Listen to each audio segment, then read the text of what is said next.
film with friends, missing VHS videotape repeating.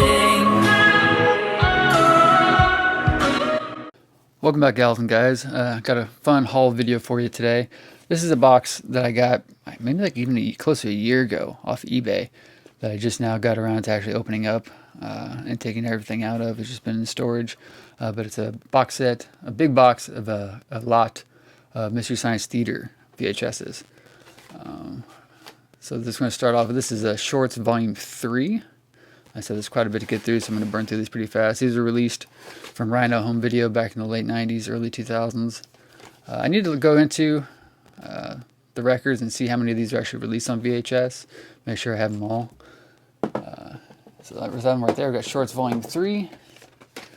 Right here we got The Wild World of Batwoman. So I was a big fan of this show back in the 90s when it was first airing on Comedy Central. Well, Comedy Channel to start, and then Comedy Central. I kind of lost track of it for years and picked it up again back in the mid-2000s when they were releasing them on DVD in the newer box sets. When the Shout Factory took them over. So we got The Beginning of the End. So all these are a mixture of both Mike and Joel episodes.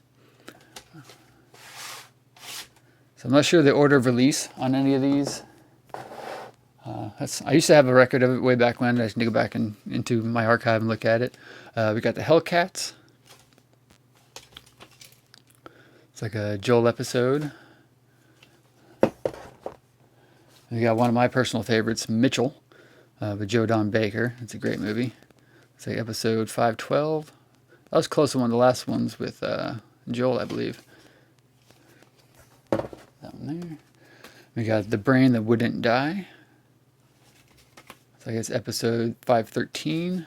So I think that was right after Mitchell, right? 512 and 513, yeah.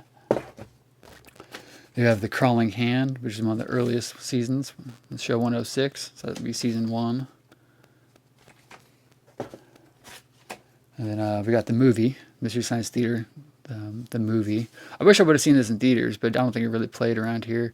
This is one that I actually used to own on 35. What's that? Oh, look at that. T2 trading card, which is interesting because I just bought a box, an unopened box of T2 trading cards, which I'll be unboxing on my card channel, the Card Curator.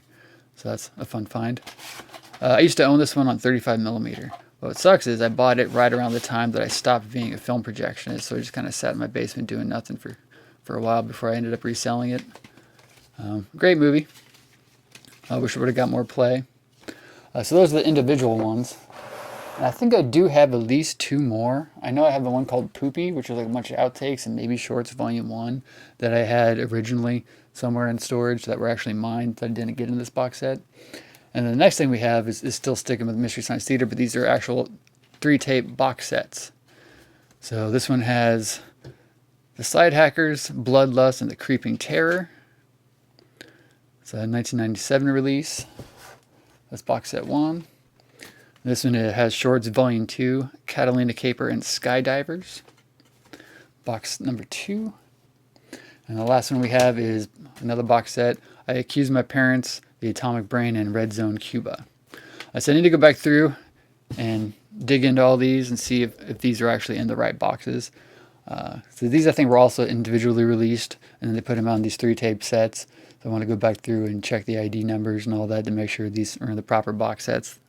Because I said, I don't know, the guy I bought them from, the person I bought them from, I don't know if they kept them in the right sets or not, but my biggest memory, greatest memory of Mystery Science Theater is in 2017, Frank Conniff and Trace Beaulieu, the guys who played the Mads, came to one of my theaters and did 2 shows where they did their own movie riffing.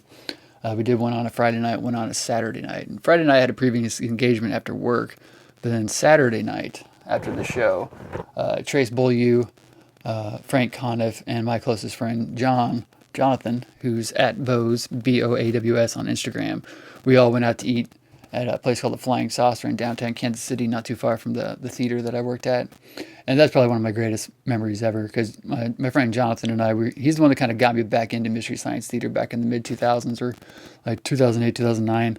And him and I used to, when we worked at a different theater together, we'd spend our hour-long lunch or whatever in the evening watching MSC3K episodes on my computer, because I'd been buying all the box sets. So it was really cool, because it was right around his birthday, John's birthday in 2017, that we did this show with the Mads, and I was able to get him a seat like pretty much right next to Trace and Frank when they're doing the riffing. And again, afterwards we went out to dinner with them, and that was really cool, because I mean, these guys have been making me laugh for 20 plus years, and to sit and have dinner with Frank and Trace and actually make them laugh during the course of hour plus dinner was really validating and fun. So again, huge fan of this show.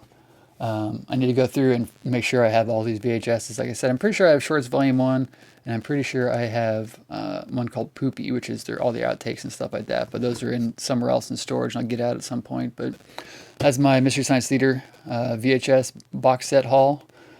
Be sure to check these guys out. You can get all the DVDs, I think, from Shout Factory still. I think all these have been released individually as DVDs. So yeah, if you guys don't know this show, you need to look it up. It's one of the best shows ever. It's probably the first show on Comedy Central, back when it's called Comedy Channel, and it's probably the best show they've ever put out, followed by South Park. So it's one of the greatest shows ever made right here. So hope you guys enjoyed that, and I'll see you next time.